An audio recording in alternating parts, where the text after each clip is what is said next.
So students, we already talked about the preamble. तो preamble अभी हमने पढ़ा।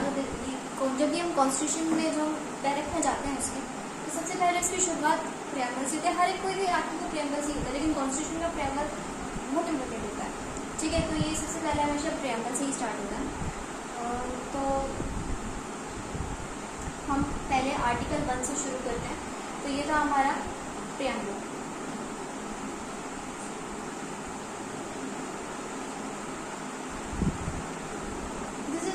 The part 1 which talks about the union and its territory। ठीक है, तो यूनियन एंड इट्स टेरिटरी में सबसे पहले आता है article 1 which states the name and the territory of India। First clause, India that is Bharat shall be a union of states। India that is Bharat।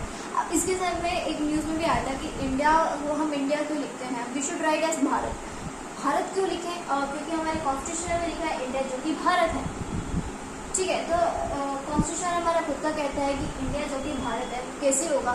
जितने भी हमारे स्टेट्स हैं, जैसे हमारे महाराष्ट्र लाहौर, इन सबका जो यूनियन है उसको मिला के हमारा भारत बनता है। ठीक है, अब इसके लिए आगे नेक्स्ट क्लास के तरीके states and territories there are shall be specified in the first schedule. तो स्टेट्स एंड यूनियन टेरिटरीज कौन कौन सी होगी? हमारे फर्स्ट शेड्यूल में लिखा। टेरिटरी ऑफ इंडिया, हमारी इंडियन टेरिटरी में क्या क्या होगा? The territory of states, the union territory specified in the first schedule and the other territories as may be required. ठीक है, तो हमारी टेरिटरी ऑफ इंडिया में कैसे बोलेंगे हम ये हमारी टेरिटरी है? तो उसके लिए बोलिए जो हमारे स्टेट्स की टेरिटरीज होगी कि हरियाणा यहाँ तक आता है, यहाँ से वहाँ तक आता है। Union territories specified in the first schedule, union territories जैसे हमारे दमन एंड दीव वहाँ तक जाएगा, हमारा फर्स्ट शेड्यूल में मेंशन है। और बाकी इधर टेरिटरीज जो प्रेस्क्राइब करके देगा वो। Let's move further with article 2। अब यहाँ पे बात करता है admission on the establishment of new states. अब यहाँ पे क्या बोल रहा है कि जो हमारा पार्लियामेंट है, पार्लियामेंट हमारी एडमिट भी कर सकते हैं कि इसको हम स्टेट भी बना सकते हैं। वो चाहे तो उसको हटा भी सकता है, वो चाहे तो उसका एरिया कम भी कर सकता है। ठीक है, तो उसमें एडमिशन भी कर सकते हो या फिर आप न्यू स्टेट को बना भी सकते हो। चाहे तो पार्लियामेंट चाहे तो उसको बना भी सकता है, उसका नाम भी बदल सकता है। ठीक है, अब ये कैसे होगा?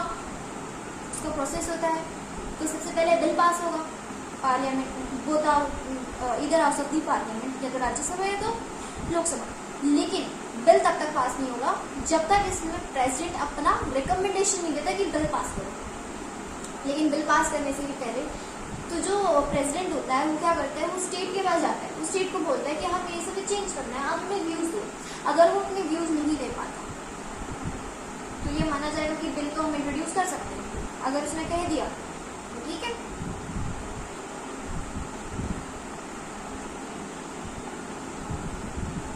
सेक्शन 2 रिपील है, तो आर्टिकल 2 रिपील है। आर्टिकल 3 की बात करते हैं। Formation of the new state is the alteration of area boundaries of the existing. जब हमने यही बात करी थी कि पार्लियामेंट क्या कर सकता है, by law they can form a new state, they can separate also a territory from a state. ठीक है, जब बहुत सारी स्टेट को एक स्टेट भी बना सकता है, वो उसका एरिया भी इंक्रीज कर सकता है स्टेट के टेरिटरी को, या उसको बढ़ा भी सकता है। ठीक है, जैसे हरियाणा हो गया और उत्तर प्रदेश हो गया, वो चाहे तो दोनों को मर्ज भी कर सकता है, दोनों को अलग भी कर सकता है, उनकी टेरिटरी को कम भी कर सकता है कि ये हिस्सा उसमें नहीं आएगा, हिस्सा उसमें। जैसे हम बॉर्डर की बात करेंगे, हरियाणा उत्तर प्रदेश के एक होटल आता है तो दोनों के बीच में पड़ता है। ठीक है, तो उसको कह सकते हैं या तो होटल को हम हरियाणा का पार्ट भी दे सकते हैं, लेकिन है तो यूपी का, लेकिन स्टेट चाहे तो उसको वो कर सकता है, उसकी बाउंड्रीज को ऑल्टर कर सकता है, उसको स्टेट का नाम भी बदल सकते हैं। जैसे उत्तराखंड, उत्तराखंड का पहले नाम क्या था? उत्तरांचल था, नाउ इट्स उत्तराखंड। ठीक है, अब वही बात करें कि बिल प्रपोज होना चाहिए either house of the parliament except on the recommendation of the president unless with the proposal contained in the bill affects the area. जब तक अगर इसमें ये ना हो गया, ठीक, तो ये हम इसकी ऑलरेडी बात कर चुके हैं। तो let's we will move further with our article 4। Laws made under Article 2 and 3 for the amendment of the postal code schedules and supplement decision and constitution। तो जुडिशियल पॉइंट ऑफ व्यू से इतना important है नहीं, but ये उसमें कि article 4 जो है आर्टिकल 2 और 3 की बात करते हैं, इसमें प्रोविजन दे रखा है कि हम अमेंड कर सकते हैं जो किसमें जाता है हमारा फर्स्ट शेड्यूल और फोर्थ शेड्यूल में। ठीक है, कोई ऐसा law deemed to be amend the constitution with the purpose of article 368। Article 368 हमारे किस बात करता है अमेंडमेंट की। We will talk about this further in the next हमारी लेक्चर सीरीज के अंदर। ठीक है, next we move with the part 2 which is the citizenship. तो पार्ट 2 में हमारा बात करता है सिटीजनशिप में citizenship at the commencement of the constitution. अब सिटीजनशिप की बात करेंगे, इंडियन कैसे कहा जाएगा, वो सिटीजनशिप कैसे मिलेगा। तो citizenship at the commencement of the constitution every person who has his domicile in the territory of India. उसके बाद सबसे पहले डोमिसाइल होना चाहिए। अब डोमिसाइल में क्या कहता है, एक तो वो डोमिसाइल होना चाहिए कि वो कह जाएगा कि एक तो या तो वो बॉर्न हो चुका है इंडिया में, दूसरा ये कह सकते हैं कि वो इंडिया में रह रहा है, उसके पेरेंट्स भी इंडिया के। ठीक है, तो who was born in the territory, either whose parents were born in the territory of India or who has been ordinary resident in the territory of India for not less than 5 years। अगर वो 5 साल से India में रह रहा है तो कह सकते हैं ठीक है वो इंडिया है। ठीक है, लेकिन डोमिसाइल का मतलब क्या आता है इसके अंदर। डोमिसाइल में ये है कि वो उसका रेजिडेंट है, वो इंडिया में रहता है। ठीक है, लेकिन रेजिडेंट का मतलब ये नहीं है कि उसका घर है, उसका घर होने के साथ साथ उसका इंटेंशन भी होना चाहिए। तो उसका रेजिडेंट के साथ परमानेंट फॉर्म ऑफ हाउस के साथ उसका इंटेंशन भी होना चाहिए that he really wants to live. ठीक है, जैसे केस था मोहम्मद रजा वजीर इंडिया, जिसमें क्या था कि मोहम्मद जो उसमें थे वो 1938 में इंडिया आए थे, लेकिन 1945 में वो हज के लिए चले गए, पिलग्रिमेज के लिए इराक में। लेकिन जब वो लौट के आए तो इंडिया ने बोला कि भाई ये सिटीजन नहीं है, हम आपको नहीं कह सकते। तो उसमें बोला क्या आपको जो है डोमिसाइल की ज़रूरत होती है, डोमिसाइल होना चाहिए। ठीक है, तो ये केस था domicile. Further we will talk about the Article 6 which talks about the right of citizens of certain persons who migrated to India from Pakistan।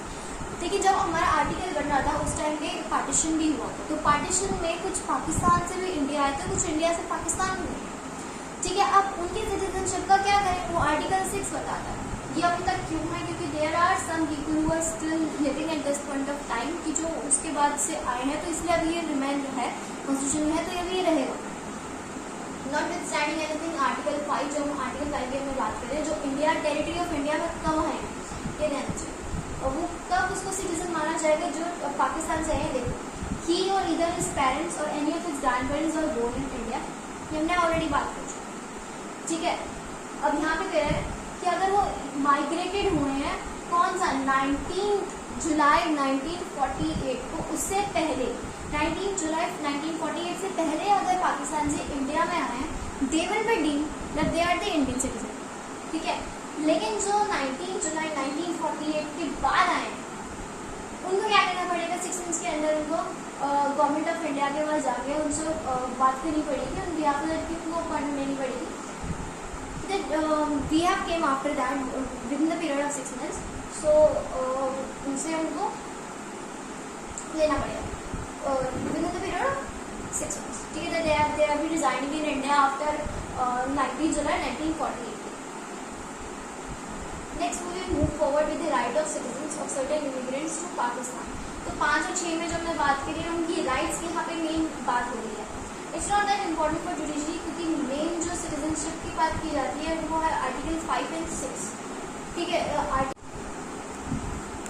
Article 8 जो है उनके लिए राइट्स बताता है कि certain persons of India residing outside India, जो India के बाहर में रह रहे हैं तो उनकी भी सिटीजनशिप रहेगी। ठीक है, जिनके पेरेंट्स भी बाहर हैं तो उनकी सिटीजनशिप के उनको भी राइट्स बनेंगे कि वो इंडिया में रहते हैं। तो इसका जो है आपको आर्टिकल पता होना चाहिए कि कौन सा आर्टिकल है जो बात करता है rights of citizen for certain person of India origin outside residing outside India. It's article 8। देखिए, सिटीजनशिप का एक ये भी आता है कि सिटीजनशिप या तो वो डोमिसाइल से हो या तो वो माइग्रेंट्स वगैरह से करके है, या फिर इसका तीसरा ऑप्शन होता है जो सिटीजनशिप एक्ट में लिखा होता है। तो इसमें हमारा बात करता है 11, जिसमें बात करें अगर सिटीजनशिप एक्ट की आती है तो उसके हिसाब से तो वो सिटीजन माना जाएगा। Next, the fundamental rights, we will do this in the next lecture series. If you like this please subscribe, comment. इस वीडियोस के लिए मैं और भी बहुत सारी लेके आऊँगी, अभी बहुत सारी लेक्चर सीरीज बनेगी DNS एंड और की जो आपको जुडिशरी एंड स्टॉक के इम्पॉर्टेंट है। सारे इसमें नेक्स्ट वीडियोज़ में एक लाइव सेशंस में लेके आऊँगी जिसमें हम बहुत सारा लंबा करेंगे। सो आप इसको समझिए और मुझे बताइए कि आपको वीडियो कैसी लगी। आपको कोई भी डाउट्स हो तो आप कमेंट्स करिए, मैं ज़रूर रिप्लाई करूँगा।